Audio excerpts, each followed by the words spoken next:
Hello everyone, good morning. এই সকালে যে দুধ চা বানিয়েছিলাম তা আমি আর বর খাইলাম। তারপর চা খাইয়ে যে এবার দিকে ফল কাটতে রাখছে সবার জন্য।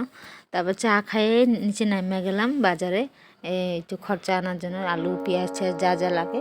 তারপর বাজার থেকে নিয়ে আসলাম আমি এই যে এদিকে ঢেঁকি শাক আর তোমার লাই শাক নিয়ে আসি। তা লাই শাক আর ঢেঁকি শাক বাচ্চা নিয়েছি। তারপরে বাচ্চা রেডি করে নিব, তারপরে রানবো। তারপরে আনলাম আবার গুঁড়া মাছ। তে আমি তো গুঁড়া মাছ খেতে খুবই ভালোবাসি, যেহেতু আমার গুঁড়া মাছ ফেভারিট। মাছ মাংসের ভিতরে আমার গুঁড়া মাছটাই আমার জন্য প্রিয়।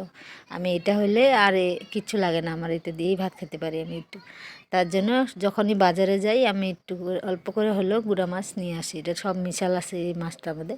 তো মাছ আনতে আনতে দেখো আমাদের ঘরে একটা আছেই মহারানী, মাছের পাগল। তো ও বসে রয়েছে যে কখন ওরা দিব মাছ।